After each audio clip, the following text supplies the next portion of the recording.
യേശുവിൽ ഏറ്റവും പ്രിയപ്പെട്ടവരെ, ഡെയിലി ബ്ലെസ്സിങ്ങിലൂടെ നമ്മൾ കേൾക്കാൻ പോകുന്നത് ദൈവത്തിൻ്റെ വചനമാണ്. ഓരോ ദിവസവും അനേകരുടെ ജീവിതത്തിൽ അത് ദൈവപ്രവർത്തികൾ സംഭവിക്കാൻ കാരണമാകുന്നുണ്ട്. നിങ്ങളെ പ്രത്യേകം ദൈവകരങ്ങളിലേക്ക് സമർപ്പിച്ച് പ്രാർത്ഥിക്കുന്നു. അതിരാവിലെ ഈ വചനം കേൾക്കാൻ താല്പര്യത്തോടെ, സന്തോഷത്തോടെ, പ്രതീക്ഷയോടെ ഈ വചനങ്ങളെ കേൾക്കാൻ, ഈ പ്രാർത്ഥനയിൽ പങ്കെടുക്കാൻ 5-10 മിനിറ്റ് ഒരുമിച്ച് ആയിരിക്കാൻ, ഇതൊക്കെ ദൈവം ഒരുക്കുന്ന സമയത്തെ പ്രയോജനപ്പെടുത്തുന്ന ഓരോരുത്തരെയും ഓർത്ത് ദൈവത്തിന് നന്ദി പറയുവാണ്. പല ആവശ്യങ്ങളോടെയാണ് പ്രാർത്ഥിക്കുന്നത്. പ്രത്യേകിച്ച് ഈ വരുന്ന പ്രാർത്ഥനാ ദിവസങ്ങളിലൊക്കെ, വ്യാഴം വെള്ളി ദിവസങ്ങളിലൊക്കെ SLC പരീക്ഷ കഴിഞ്ഞവരും +2 കഴിഞ്ഞവരൊക്കെ ഇനി എന്തെടുത്ത് പഠിക്കണം, എങ്ങനെ മുന്നോട്ട് നീങ്ങണം, എന്താ ചെയ്യേണ്ടതെന്ന് ആലോചിച്ച് ടെൻഷനായിട്ടൊക്കെ ഇരിക്കുന്നവർ കാണും. നല്ല ചില തിരഞ്ഞെടുപ്പുകൾ നടത്താൻ, നല്ല വഴികളെ തിരഞ്ഞെടുക്കാൻ ദൈവം ഓരോരുത്തരെ സഹായിക്കും. എഴുതി കിട്ടിയ പ്രാർത്ഥനകളെ ഓർത്ത് പ്രാർത്ഥിക്കുന്നു. മദ്യപാനത്തിൽ ലഹരിക്ക് അടിമപ്പെട്ടു പോയ വ്യക്തികൾ ജീവിതത്തിൽ തിരിച്ചു വരാൻ, തിരിച്ചറിയാൻ, മാനസാന്തരം സംഭവിക്കാൻ പ്രാർത്ഥിക്കുവാണ്. ഇന്ന് ഈ ദിവസം പ്രാർത്ഥനയോടെ, പ്രതീക്ഷയോടെ, സന്തോഷത്തോടെ ഈ വചനം നിങ്ങളുടെ അടുത്ത് എത്തിക്കുകയാണ്. വിശുദ്ധ മത്തായി എഴുതിയ സുവിശേഷത്തിലെ 7-ാം അധ്യായം 24-ാമത്തെ വാക്യമാണ് വായിക്കാൻ പോകുന്നത്. 24-ാമത്തെ വാക്യം: എൻ്റെ ഈ വചനങ്ങൾ ശ്രവിക്കുകയും അവ അനുസരിക്കുകയും ചെയ്യുന്നവൻ, എൻ്റെ ഈ വചനങ്ങൾ ശ്രവിക്കുകയും അവ അനുസരിക്കുകയും ചെയ്യുന്നവൻ പാറമേൽ ഭവനം പണിത വിവേകമതിയായ മനുഷ്യന് തുല്യനായിരിക്കും. ഒന്നും കൂടെ ആ വാക്യം വായിച്ച്: എൻ്റെ ഈ വചനങ്ങൾ ശ്രവിക്കുകയും അവ അനുസരിക്കുകയും ചെയ്യുന്നവൻ വിവേകമുള്ളൊരു മനുഷ്യനാണ്. പാറമേൽ ഭവനം പണിത വിവേകമുള്ള മനുഷ്യനെ പോലെയാണ്. 25-ാമത്തെ വാക്യം: മഴ പെയ്തു, വെള്ളപ്പൊക്കമുണ്ടായി, കാറ്റൂതി, ഇതൊക്കെ വന്ന് ആ വീടിനെ ആഞ്ഞടിച്ചു, എങ്കിലും അത് വീണില്ല. അങ്ങനെ എഴുതിയിട്ടുള്ളത് വീണു പോയില്ല. ഞാനൊരു വാക്ക് അതിനോട് ചേർത്ത് വായിക്കുകയാണ്. അങ്ങനെ പണിത ആ വീട് വീണില്ലെന്ന് മാത്രമല്ല, അങ്ങനെ പണിത വീട് വീണുപോകാൻ ദൈവം അനുവദിച്ചില്ല. ആ വാക്ക് നമ്മൾ ശരിക്കും ചേർത്ത് വായിക്കണം, ചിന്തിക്കുവാണ്. അത് പാറമേൽ പണിത വീടായിരുന്നു, അത് വീണില്ല. നമ്മളങ്ങനെ വായിച്ചു പോവുക. എൻ്റെ വ്യാഖ്യാനമായിട്ട് പറയുക, അത് വീഴാൻ ദൈവം അനുവദിച്ചില്ല, സമ്മതിച്ചില്ല. ഏതാണ് വീഴാൻ ദൈവം സമ്മതിക്കാതിരുന്നത്, വീഴാൻ ദൈവം അനുവദിക്കാതിരുന്നത്? പാറമേൽ പണിത വീട്, ദൈവവചനം കേട്ട് അതനുസരിച്ചവൻ്റെ ഭവനം പണിത വീട് പാറമേൽ. പ്രിയപ്പെട്ടവരെ, നമ്മളൊക്കെ ജീവിതത്തിൽ പലതും ചെയ്യുന്നവരും മുന്നോട്ട് നീങ്ങുന്നവരും പണിതെടുത്തുയർത്തുന്നവരൊക്കെയാണ്. ചിലതൊക്കെ പണിയുന്നത് നമ്മുടെ തോന്നലിലാണ്. ചിലതൊക്കെ നമ്മൾ പണിയുന്നത് നമ്മുടെ പെട്ടെന്നുള്ള എടുത്തിയാട്ടത്തിലാണ്. ചിലതൊക്കെ നമ്മൾ ചെയ്യുന്നത് ഒട്ടും ചിന്തിക്കാതെയാണ്. ചിലതൊക്കെ നമ്മൾ പണിതുയർത്തുന്നത് പ്രാർത്ഥനയില്ലാതെയാണ്. ചിലതൊക്കെ നമ്മൾ പണിതുയർത്തുന്നത് ബുദ്ധിയുടെ കണക്കുകൂട്ടലുകളിൽ മാത്രമാണ്. ചിലതൊക്കെ നമ്മൾ പണിയുന്നത് അഹങ്കാരത്തിലും വാശിപ്പുറത്തൊക്കെയാണ്. അതൊക്കെയാണ് വേഗത്തിൽ വീണ് നിലംപരിശാകുന്നത്. എന്നാൽ ഏതൊരു വ്യക്തിയാണോ അവരുടെ ജീവിതവുമായി ബന്ധപ്പെട്ട കാര്യങ്ങൾ പ്രാർത്ഥനയിലും ദൈവവചനം കേട്ടും ആ വചനത്തെ ധ്യാനിച്ചും സമയമെടുത്തും ദൈവത്തോടുള്ള ബന്ധത്തിൽ പണിതുയർത്തുന്നത്, അത് വീണു പോകാൻ, അത് കുടുംബമാകാം, ജീവിതമാകാം, ഭാവിയാകാം, അത് വീണു പോകാൻ, അത് തകർന്ന് നിലംപരിശാകാൻ ദൈവം സമ്മതിക്കുകയില്ല, ദൈവം അനുവദിക്കുകയില്ല. ചിലരൊക്കെ പറയുന്നത് കേൾക്കാറുണ്ട്, അത് വീഴും, അത് നിലനിൽക്കുകയില്ല, അത് വീണു പോകും. മനുഷ്യൻ പറഞ്ഞതുകൊണ്ടല്ല വീണു പോകുന്നത്. എന്തെല്ലാം കാര്യങ്ങൾ നമ്മളെ നോക്കി പറഞ്ഞിട്ടുണ്ട്. അവൻ വീഴും, അവൾ വീഴും, അതൊന്നും മുന്നോട്ട് പോവുകയില്ല. പക്ഷെ നമ്മളെയൊക്കെ അത്ഭുതപ്പെടുത്തി അത് വീണിട്ടില്ല എന്ന് മാത്രമല്ല, അത് തല ഉയർത്തി നിൽക്കുന്നതിൻ്റെ കാരണം നമ്മൾ കണ്ടില്ലെന്നേ ഉള്ളൂ. അവർ പ്രാർത്ഥനയിലും ദൈവാലോചനയിലും നീണ്ട സമയം ദൈവവചനം ധ്യാനിച്ചുമൊക്കെ ദൈവത്തോടുള്ള ആ ഒരു ബന്ധത്തിൽ പണിതുയർത്തിയ ഒരു കാര്യം ആരെല്ലാം നോക്കി വീണുപോകത്തേ ഉള്ളൂ. ശരിയാകത്തില്ല, എങ്ങനെ ശരിയാകാനാ, അതൊക്കെ വീഴും, നോക്കിക്കോ, ഇങ്ങനെ പറഞ്ഞാലും വീഴാൻ ദൈവം സമ്മതിക്കുകയില്ല. ഞാനിങ്ങനെ ഓർക്കുന്നൊരു കാര്യമാണ്.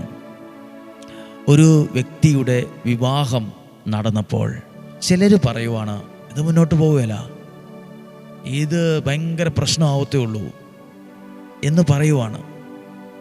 അത് കേട്ടവരൊക്കെയും ചിലപ്പോൾ അതിനെ സപ്പോർട്ട് ചെയ്ത് കാണും സാഹചര്യങ്ങൾ കൊണ്ട്. പക്ഷെ ആ കുടുംബം തകർന്നു പോകാതെ നല്ല സന്തോഷത്തോടെ മുന്നോട്ട് പോകുന്ന വർഷങ്ങൾ കഴിഞ്ഞിട്ടും. എന്തായിരിക്കും അതിൻ്റെ ഒരു കാരണം? പിന്നീട് അതിൻ്റെ ഒരു കാരണം എനിക്ക് അവരുടെ ഭവനത്തിൽ നിന്ന് മനസ്സിലായി. അവരുടെ ഭവനത്തിൽ ഈ പ്രിയപ്പെട്ട വ്യക്തികൾ നന്നായി പ്രാർത്ഥിക്കുന്നവരാണ്. ദൈവവചനം വായിച്ചും ധ്യാനിച്ചും ദിവസവും ഡെയിലി ബ്ലെസ്സിങ് കേൾക്കാതെ അവരുടെ ഭവനത്തിൽ അവരൊരു വെള്ളം പോലും കുടിക്കത്തില്ല. ഡെയിലി ബ്ലെസ്സിങ് എന്നല്ല, വചനം കേട്ട് പ്രാർത്ഥിച്ച് ആ ദിവസത്തെ മുഴുവൻ ഏൽപ്പിച്ചു കൊടുക്കാതെ പുറത്തിറങ്ങത്തില്ല. വെള്ളം പോലും കുടിക്കില്ല ആ വീട്ടിലെ ആരും. അതിന് ശേഷമേ അടുപ്പ് കത്തിക്കുകയുള്ളൂ, അതിന് ശേഷമേ ഭക്ഷണമോ വെള്ളമോ ചായയോ വെച്ച് കുടിക്കത്തുള്ളൂ. എല്ലാം അതിന് ശേഷം. ആദ്യം കഴിക്കുന്ന ഭക്ഷണം വചനമാണ്. പക്ഷെ ആ വീടിനെ സംബന്ധിച്ച് കുറച്ച് നാൾ മുമ്പ് ഒരു ആഘോഷം വെച്ചപ്പോൾ പറഞ്ഞത് വീണു പോവും, തകർന്നു പോവും, നോക്കിക്കോ, അധികം വൈകാതെ, വലിയ താമസമില്ല, ഇങ്ങനെയൊക്കെയാണ് പറഞ്ഞത്. പ്രിയപ്പെട്ടവരെ, ആരെല്ലാം വീഴുമെന്ന് പറഞ്ഞാലും, ആരെല്ലാം തകരുമെന്ന് പറഞ്ഞാലും തകരുമൊന്നുമില്ല. ആരെല്ലാം വീഴുമെന്ന് പറഞ്ഞാലും വീഴണമെന്നുമില്ല. അത് ശരിയാകുകയെന്ന് പറഞ്ഞ് ശരിയാകണമെന്നുമില്ല, ശരിയാകാതിരിക്കുകയില്ല. എപ്പോഴാണ് വീണു പോകാതിരിക്കുന്നത്? ഞാനും നിങ്ങളും ദൈവത്തിൻ്റെ വചനത്തിലും ആ വചനത്തോടുള്ള ബന്ധത്തിലും നമ്മൾ എന്തെങ്കിലുമൊക്കെ പണിതെടുത്താൽ, അത് കുടുംബജീവിതമായാലും ശുശ്രൂഷയായാലും സമർപ്പണ ജീവിതമായാലും ദൈവത്തോടുള്ള ബന്ധത്തിലാണ് പണിതെടുക്കുന്നതെങ്കിൽ അത് തകർന്നു പോകില്ല. കാറ്റടിക്കും, തിരമാല അടിക്കും, വലിയ പ്രതിസന്ധികളുണ്ടാകും, പരമാവധി ശക്തമായി അത് വരും, ഒന്നും ചെയ്യാൻ പറ്റത്തില്ല. അത് ദൈവവചനം കേട്ട് ധ്യാനിച്ചു പ്രാർത്ഥിച്ച ദൈവത്തോടുള്ള ബന്ധത്തിൻ്റെ പാറമേല അതൊക്കെ പണിതുയർത്തിയിരിക്കുന്നത്. ഇന്ന് പ്രാർത്ഥിക്കുവാണ്. അത് വീണില്ല എന്നാണ് ബൈബിൾ എഴുതിയെങ്കിൽ ചേർത്ത് വായിക്കുക. അത് വീണു പോകാൻ ദൈവം സമ്മതിച്ചില്ല. പ്രാർത്ഥിക്കുന്ന നിങ്ങൾ വീണു പോകാൻ ദൈവം സമ്മതിക്കില്ല. പ്രാർത്ഥിക്കുന്ന നിങ്ങളുടെ മക്കൾ വഴിതെറ്റിപ്പോകാൻ ദൈവം സമ്മതിക്കുകയില്ല. നിങ്ങളുടെ സാമ്പത്തികം നഷ്ടപ്പെട്ടു പോകാൻ ദൈവം സമ്മതിക്കുകയില്ല. അത് തകർന്നു പോകാൻ, രോഗം ബാധിച്ച് ശരീരം ക്ഷീണിച്ചു പോകാൻ, അല്ലെങ്കിൽ ആ പ്രതിസന്ധിയിൽ വല്ലാതെ ഒറ്റപ്പെട്ടു പോകാൻ ദൈവം സമ്മതിക്കുകയില്ല, ദൈവം അനുവദിക്കുകയില്ല. അത് വീണില്ല എന്ന് മാത്രമല്ല, അതിൻ്റെ അർത്ഥം എന്താണെന്നറിയോ? അത് വീഴാൻ ദൈവം സമ്മതിച്ചില്ല. എന്തെല്ലാം ആഞ്ഞടിച്ചിട്ടും ജീവിതത്തിൽ ഇന്നുകൊണ്ട് പല കാര്യങ്ങൾ ആഞ്ഞടിക്കും. അതാഞ്ഞടിക്കും.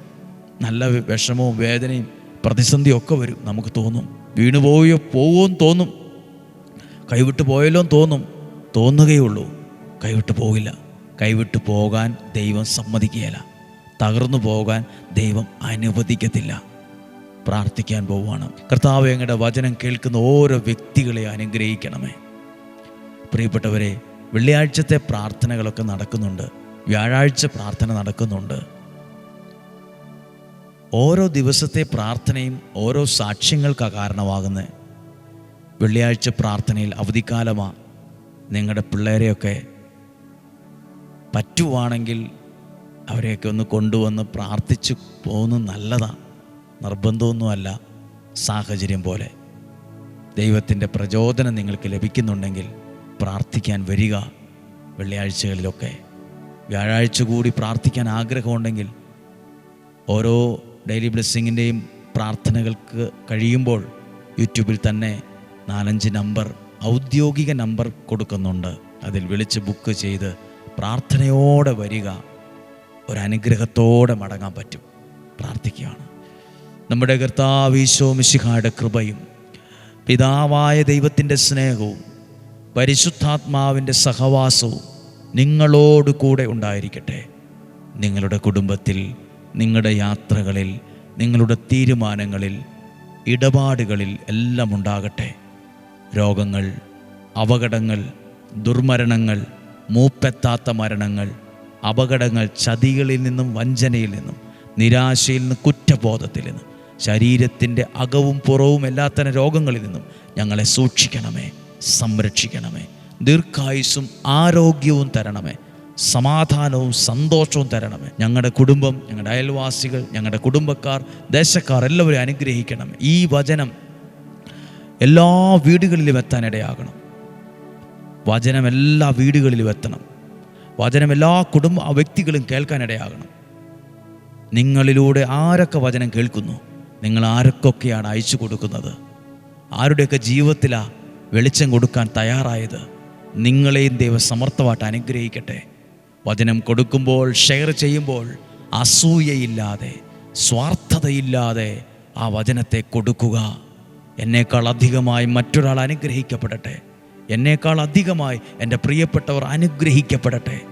ഇന്നും ജീവിക്കുന്ന യേശുവിൻ നാമത്തിൽ നിങ്ങളെ, നിങ്ങളുടെ കുടുംബത്തെ, നിങ്ങളുടെ ജീവിതത്തെ, തലമുറകളെ, മാതാപിതാക്കൾ, മക്കൾ സകലരെയും ദൈവനാമത്തിൽ അനുഗ്രഹിച്ച് പ്രാർത്ഥിക്കുന്നു, ഇപ്പോഴും എപ്പോഴും എന്നേക്കും. ആമേൻ. ദൈവം അനുഗ്രഹിക്കട്ടെ.